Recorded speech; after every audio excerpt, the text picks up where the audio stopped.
I'm Carol Klein, and this is my home, Glebe Cottage.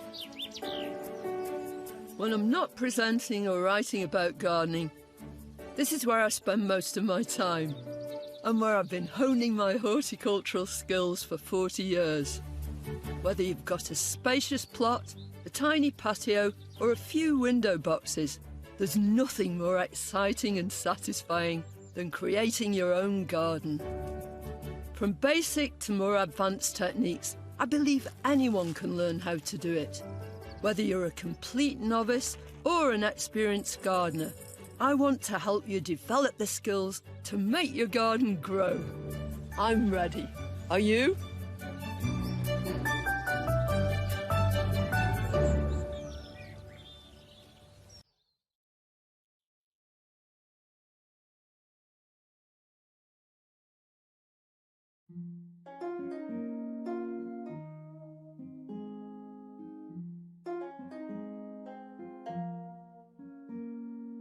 Welcome back to my garden here at Glebe Cottage in Devon on the most glorious spring day.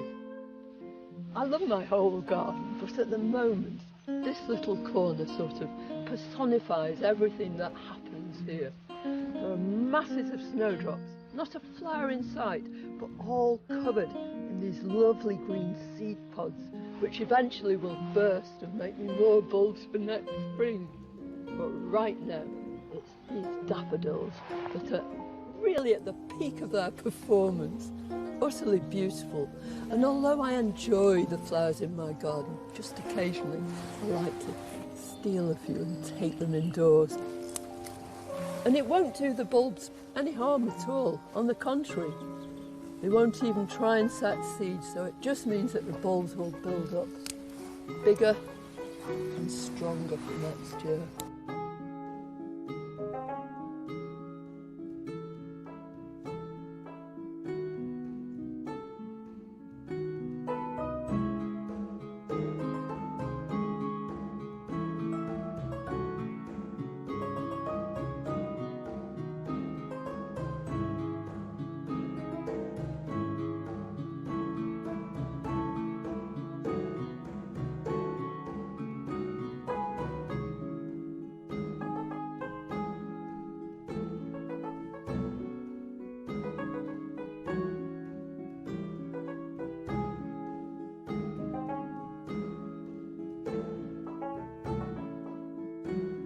All died down. We've been working hard all winter, clearing everything up, and it's a totally different kind of atmosphere in the garden. We've now got these wide open vistas. Everything's been cut back except for these 4 magnificent Hackernacloas. I only do it when I really have to, because they just continue to look so splendid right the way through the winter. Look at this. This is the last grass standing. So the reason I've used these 4 great big clumps of the same grass was just to sort of make you aware of the crisscross of these paths, just to mark these 4 corners and delineate them. Well, although I'm always reluctant to, it's got to go. I've got to make a clean sweep, because if I don't, I won't be able to enjoy another part of its beauty, which is those little short, sharp shoots in the spring. So I'm going to take it right back to the base. So very sharp shears, and I'm just going to start moving in here.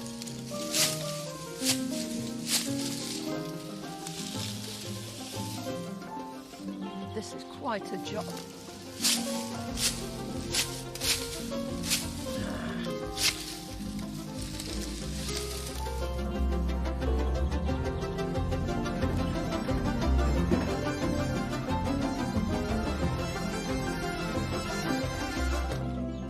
That look different.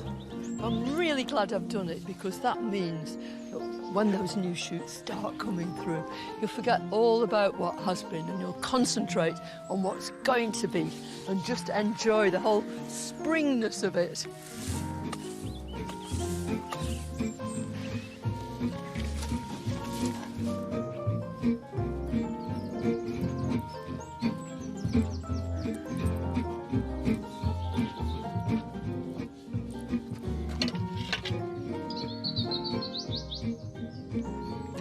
robin. I think there's another one over here. They're getting very territorial at the moment. They'll be nesting very, very soon. We've got all that to look forward to. But I want to get on with this. Now, this is another Hackana clover, which has lived in a pot for quite a long time. I want to turf it out of the pot, and I want to divide it and make lots of new plants. So, I'm just going to turn the whole thing upside down. Just look at those roots. Can you see? This is full of new shoots. It's really getting on with it. And this is the difficult bit. But here we've got a really quite congested, great big lump. That's it. And it's important when you're doing this that you get these forks. For a start, use the same size forks because it doesn't work if you don't. And they must go back to back, because the whole idea, whether it's going to work or not, we'll soon see, is that you use this as a kind of fulcrum. I quite like that sort of rending noise, because you know it's actually beginning to work. Never ever do I divide grasses in the autumn or the winter, for the very simple reason that once you repot them or plant them back into the ground, the roots just don't grow over the winter. But now this grass is raring to go. You can see those new shoots, so I need to break it into smaller pieces, and I think I need the assistance of a couple of small forks. So I'll just pick this lot up and head for the table.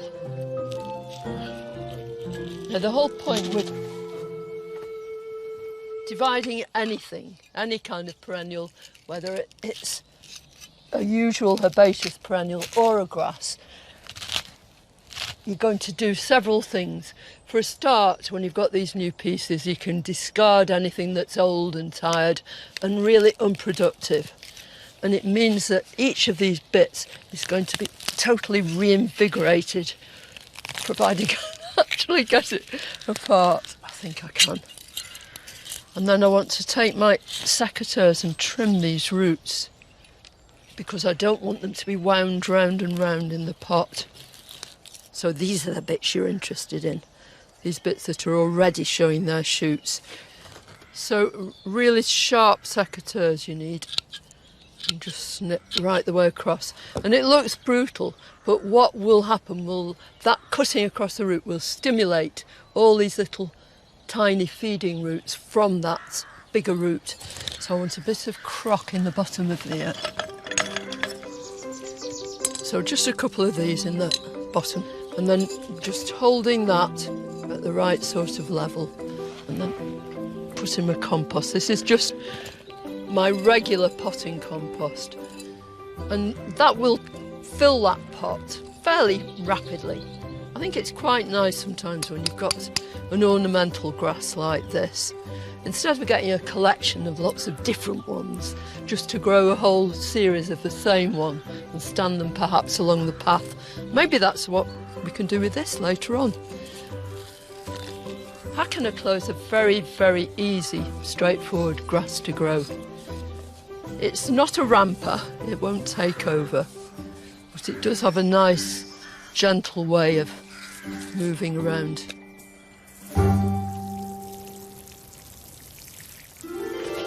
Coming up, a few jobs that'll get your garden looking its sparkling best for the new season. And it's in with the secateurs.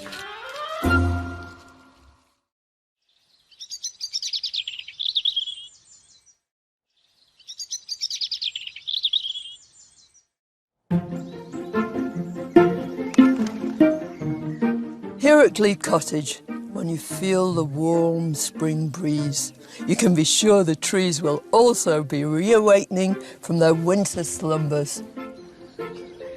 I can still just about get under the branches of this glorious tree.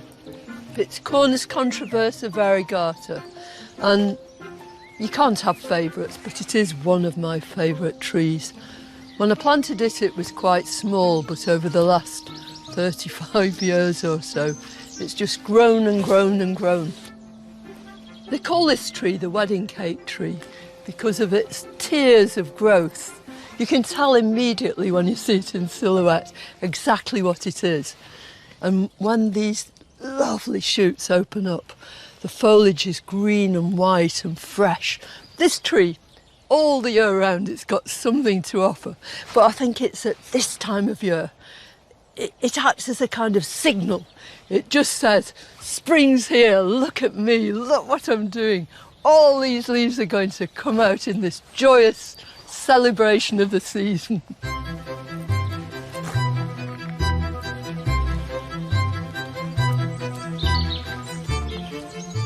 I just love this part of the garden, and especially at this time of year. Now we call this the shed garden because here's my big potting shed, but it's made up of this series of raised beds that sort of stagger themselves right the way down through. And I try and ensure that the planting goes from one bed into another, so it takes your eye right down through there. But there's one very special plant in here at the moment. It's these gorgeous hellebores. Of course, at first, they look like quite shy, retiring plants, quite subdued colours. But it's when you turn those flowers over and look into the inside, all kinds of different markings, stripes and spots and pickety edges. They're just glorious. And to make sure they stay looking gorgeous for next year, this is the time to cut dead leaves off every plant to prevent disease. And it's in with the secateurs and go right down to the very base, as far as you can, without damaging any of the new shoots, because this plant has already made just under the surface of the soil the new leaves which will take over from these, because it will enable not only the new leaves to be able to come through unaffected, but it will also give you a chance to hugely appreciate these flowers.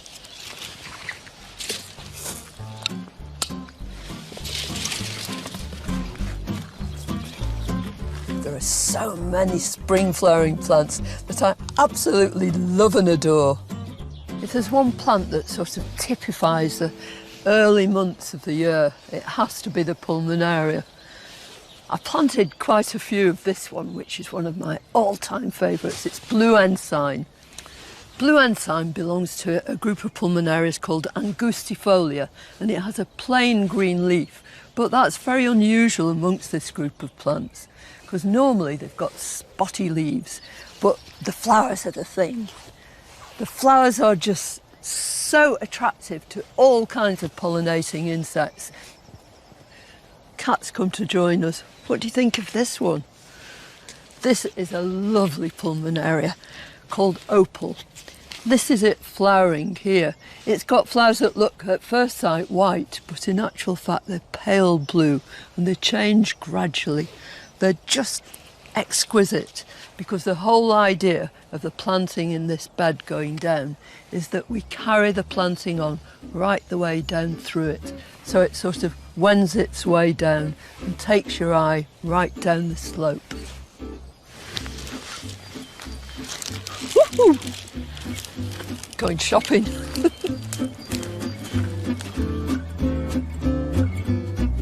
In the Middle Ages, the spotted leaves of pulmonaria were charmingly thought to resemble a diseased lung. It was believed this was a sign it could be used to treat pulmonary sickness, hence its name. But I think it's a beautiful plant. I think this is a perfect spot for a couple of these opals. I think we'll have one in here and one next to this peony about there.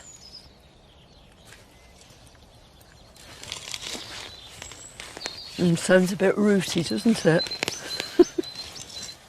And when you're planting containerised plants like this, You can plant them at any time of year. I mean, that's a great advantage, really.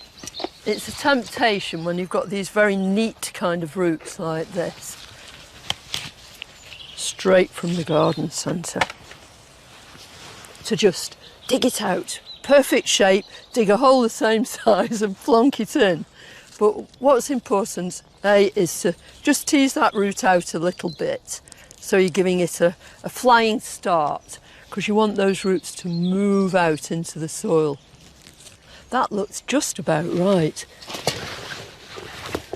So I just need to fill in with this mixture of compost and soil all the way around.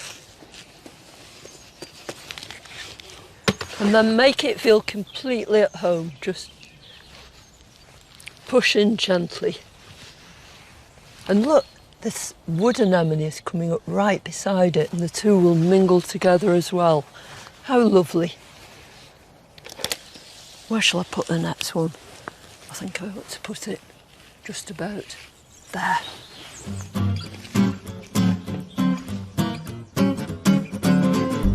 Whilst it's convenient to buy plants ready grown from a nursery or garden centre, the most cost-effective and satisfying way to have lots of plants is to propagate them yourself.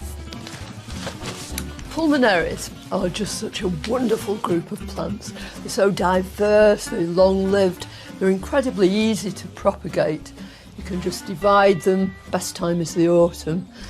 But there's a cousin of theirs within the borage family which I'm in love with it, really. It's the most beautiful plant. It's much, much taller than pulmonarias, but its flowers are the same bright blue. And it's called Anchusa azurea, Loddon royalist. And it's just a wonderful, wonderful plant.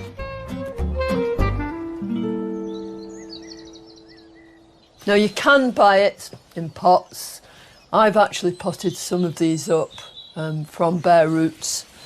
And what do I mean by bare roots? Well, this is how I buy my Anchusa. They're bare root plants, which simply means that they've been dug up out of the ground. All the soil's been shaken away from them. I've actually washed these so I can see exactly what I'm doing. But what I'm going to do with these roots is use them with my very sharp knife and make lots and lots of root cuttings. Now you can see this has got lots and lots of compartments, so I should get 35 plants out of this. And if you're planting something like this, it's just lovely to have a great mass of them because the effect is just so beautiful. Now all I'm going to do is cut straight across there and see the white on the inside of here. And always when you're doing root cuttings, you've got to remember which is top and which is bottom. Then if you lay them out like this and you know that that's the top end, the simple reason is that the top, the piece that's nearest the crown of the plant, is the bit where new shoots will emerge. At the bottom, new roots will be formed. So here we go. Look how lovely and thick that one is. Nice sharp knife you need for this. Mind your fingers. I'm not counting, but I've got quite a lot. Right, I think that's enough. Now I can probably actually push these straight down into this compost, but because they're nice and substantial.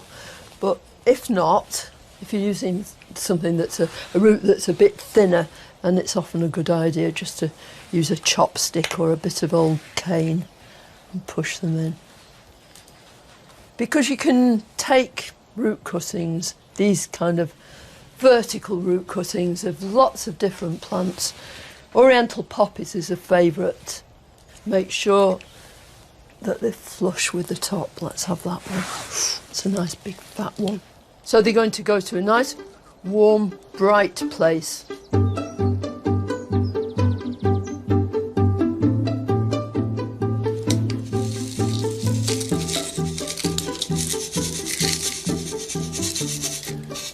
That's it. So just this nice sprinkling of grit over the top there It's lovely doing this. That'll make sure that there's no moss and stuff on the top, because there'll be quite a while in here, be a couple of months before we can actually take them on and repot them. But meanwhile, I've got all my pulmonarias to enjoy, and I've got the anticipation of all these new plants that we're going to make. Enjoying spring and looking forward to summer. It's easy and rewarding to take your own root cuttings. Cut short lengths of root using a sharp knife. Plant in modules with the top end flush with the compost. Cover with grit and keep in a warm, bright place.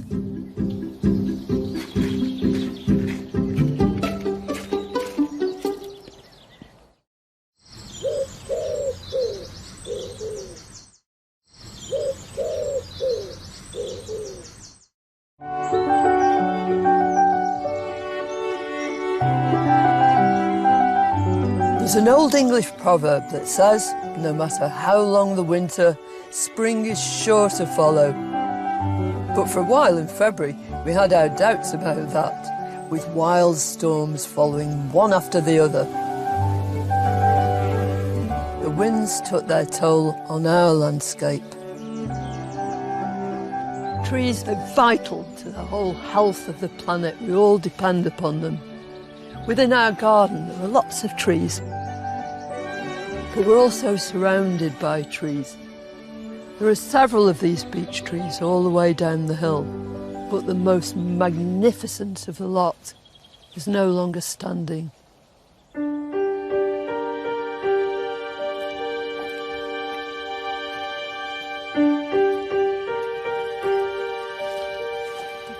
So this is the tragic tree, this beautiful beech that was completely blown out of the ground by that series of storms. It's been home to so many different creatures. Buzzards nested here, and you'd see them coming down from the tree and going into the field, and then take off again, practicing flying and return to their nest in the tree. I'm glad I wasn't here and couldn't hear the crash as it went down, as it fell.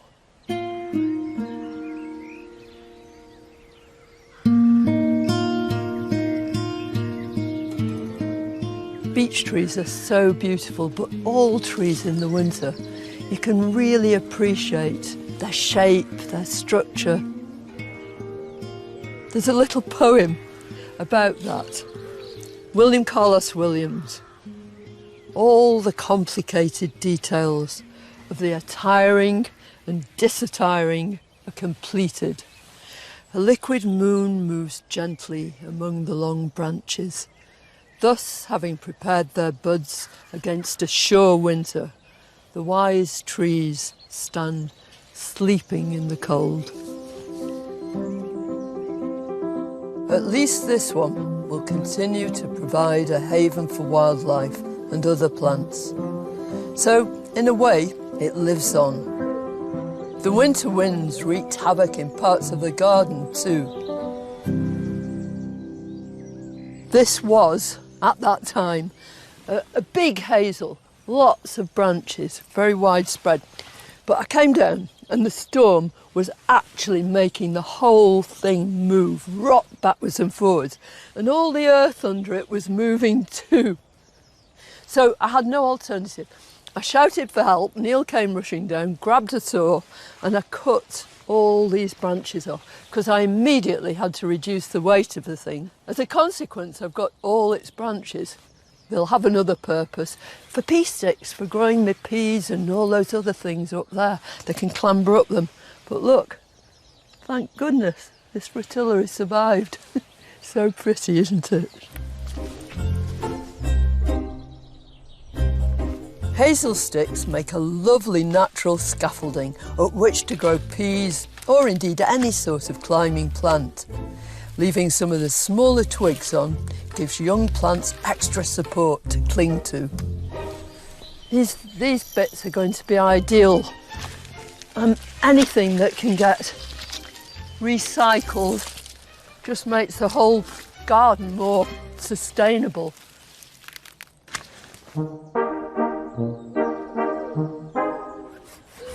I'm also cutting some larger hazel poles, which I'm going to use for other garden jobs, including supporting this year's sweet peas. But what about the sweet peas themselves?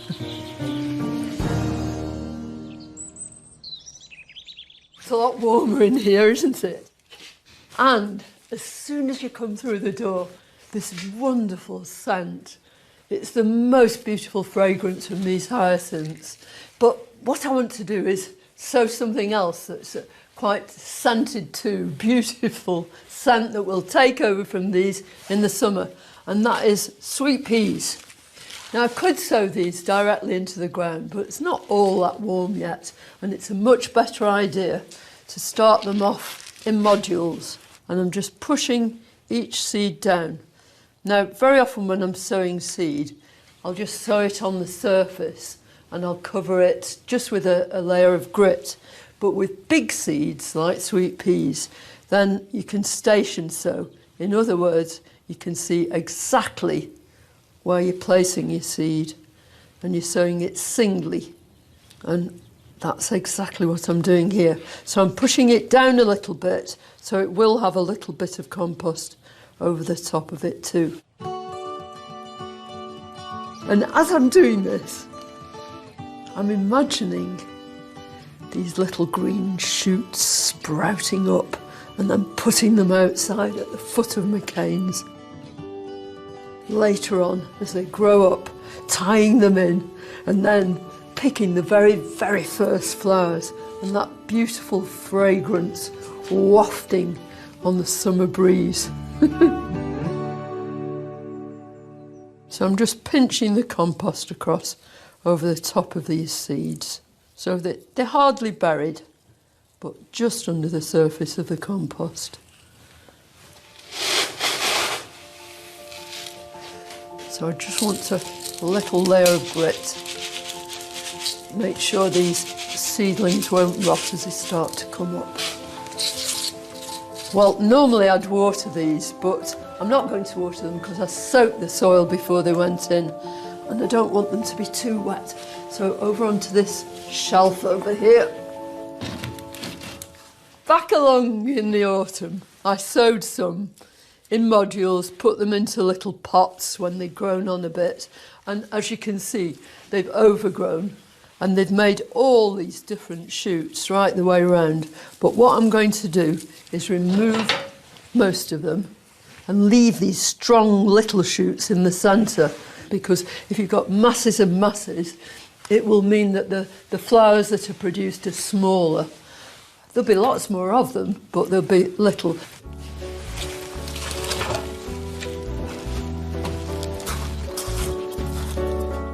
Now that the warmer weather is truly upon us, I can finally get down to the important job of starting off some vegetables outside.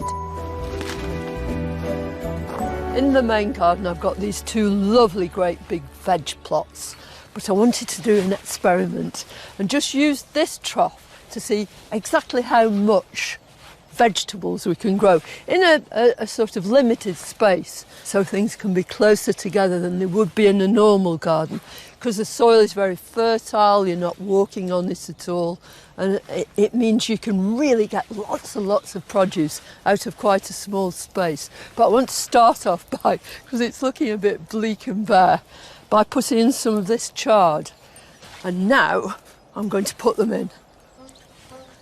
It's so easy. Very, very seldom suffers from any kind of pest.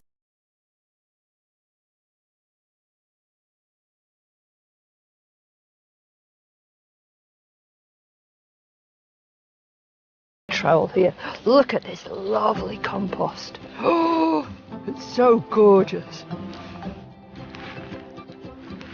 You can sow chard almost any time of the year, really. And it's such a rewarding vegetable. Now that's going to give me pickings once these have grown on a bit. And instead of taking whole plants, I'll just move along the row and collect the best new leaves. And then by the next time I come to have it, the leaves will be bigger again Just as fresh, just as delicious. Next, I'm going to sow some carrot seed. But before that, I want to do a bit of companion planting, which should help my carrots to thrive. In this case, that means planting a row of garlic. So the reason I'm putting my garlic in at the end here, even though I've already got quite a lot growing, is because it's going to do a guard job for me. It's going to try and ensure that carrot fly doesn't attack the carrots, which I intend to sow just here. Now, normally I grow my carrots in pots, and that's because when I grow them in the ground, they're almost always affected by carrot fly. And they lay their eggs, and the little larvae eat into your carrots, and you get left with very holy carrots. So I don't need to make any fuss at all with this. Push it in so its tips are just showing. So the garlic I'm putting in here, Sylv, it's not from the supermarket. It's got to be specially prepared garlic. It works much better. And I mean, out of one bulb, you'll probably get going on for 20 cloves. So they're in turn going to make 20 bulbs. So it's quite a productive crop and so simple and straightforward. Shall we do our carrots next?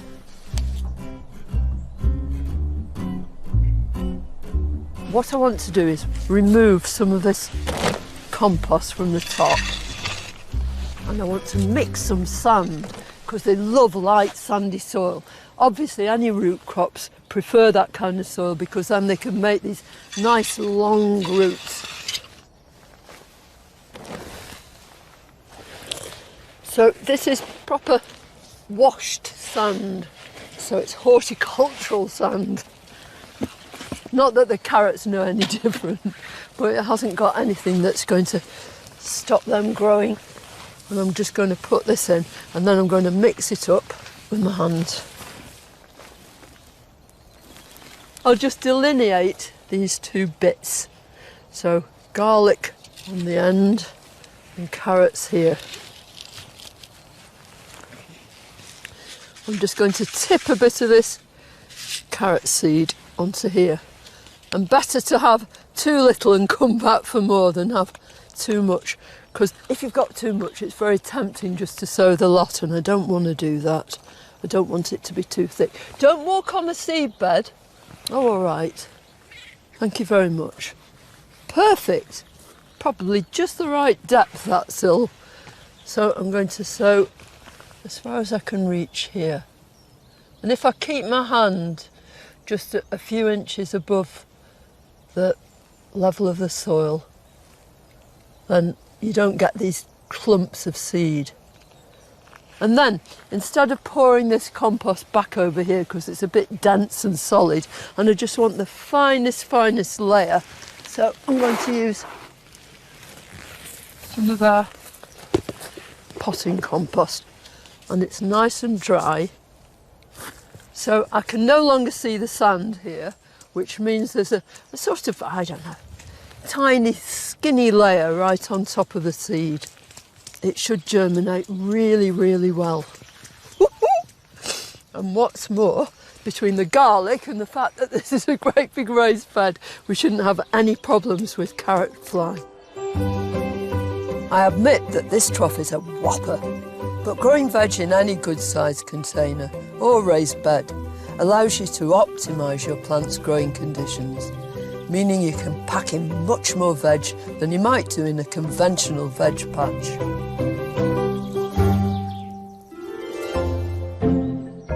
Coming up next, how to plan your planting to make sure your whole garden looks good from spring right the way into summer. You're bound to do a bit of damage, but these pieces are going to grow away brilliantly well.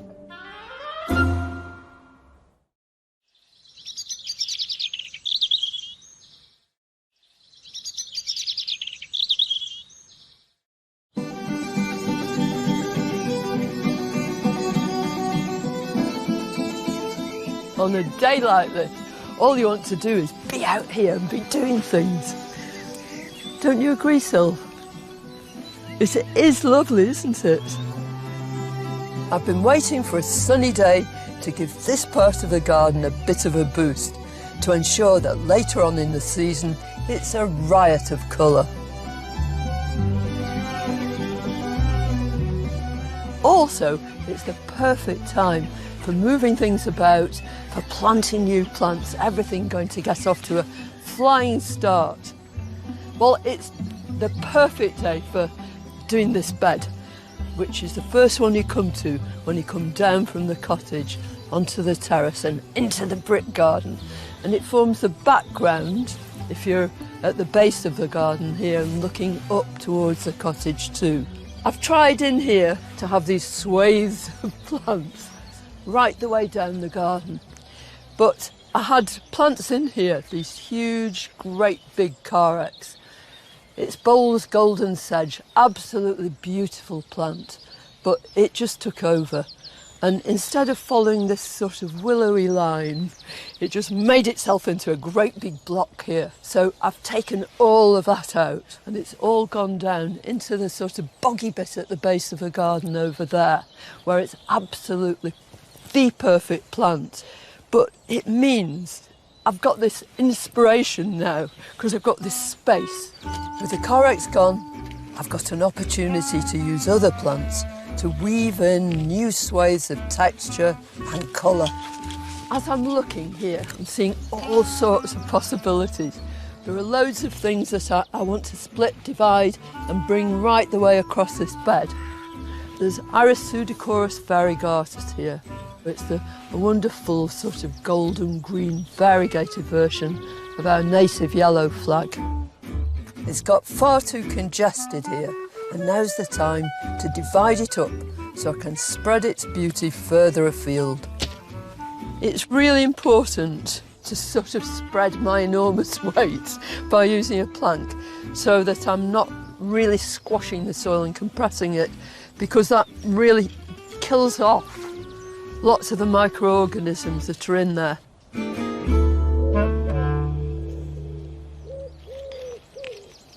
What'll happen, I'll split it up. Some of the bits I'll put back in here. Some are going to go down to the pond, except this is really quite a weight.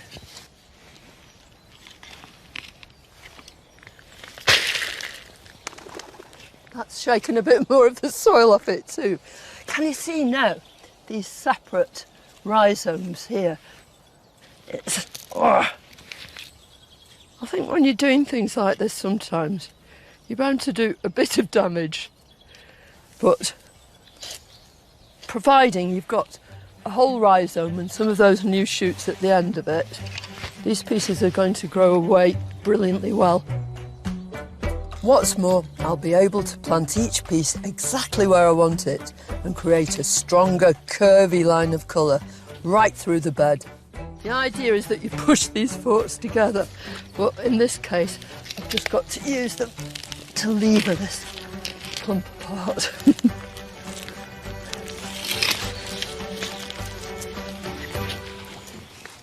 From these lovely pieces, I'm going to choose this one to start with. It's got these nice small shoots coming up, but this big piece of rhizome is absolutely superfluous. This is where the roots start, and this is the piece that I want in the ground. Snap it like that. I can tidy that up with the secateurs just to make it a really clean sort of cut. She said, yeah, that's better. And you can see its habit. It wants to grow along like that. I'm going to put it in here. Don't need a spade or anything. Make sure those roots are going right down and then backfill with all this lovely stuff. Once this iris really gets going in late spring, it's just a sight for sore eyes. It's beautiful. Yeah. So I'm carrying on this line right down through here. Over here, I think, just to the edge of that. And then I'll have the other two here and here. I always place my plants before I plant them, so I can make sure I'm getting the right effect. I'm putting in some more pulmonaries for an instant splash of colour, as well as this euphorbia. This is Euphorbia martinii, and it can cope with sun or shade. Ideal. This little selenum's going to go right the way through the bed in different places. I'm trying to plant them so they're not all equidistant from each other, because I think it's sometimes nice if one clump is sort of going into the next one. But when I lift up this board, look what I've got. Lots of lovely plants, but then this big empty space. But I've got plans for that.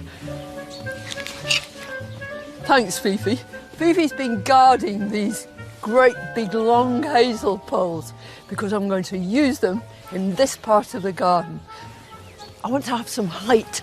I want things to go up in the air. So often when we're thinking about our gardens, we think about them as though we're looking down on them. They're a kind of flat plan, and you're thinking about which plants are going to go where. But what about all that wasted space? So I want to utilise it, really make the most of it, and just take your eye up occasionally. So I'm going to attempt to make a great big tripod, maybe 3, maybe 4 of these. Excuse me, Fifi, sorry.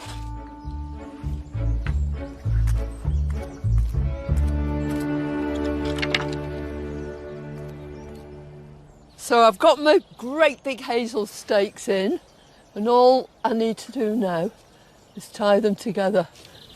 It only has to be quite rough anyway, and I am a bit of a shorty. But they also sort of support each other, and this is going to be so strong, whatever I plant here, whether it's a perennial climber, something like a clematis, a yellow clematis would be lovely, wouldn't it? Or an ipomea, a morning glory. It's going to ramp up here. So if I want to later on, I can tie stuff in between here and make sort of in between steps for whatever climber it is to climb up. It's great up here. I feel like I'm on top of the world. And as I look down, I can just imagine putting a whole series of these so that you get this feeling of height right the way through. I think it's a, smashing step in the right direction, or a step up in the world. Next time, I'll be up the ladder again, tackling the tallest job in the garden, pruning my clematis. Make sure you've got someone holding your ladder, someone reliable. You're not on your phone, are you? And I'll be starting off some vegetables, ready for a delicious summer crop. Well, I hope you'll join us next week. It's so lovely to have you back in the garden.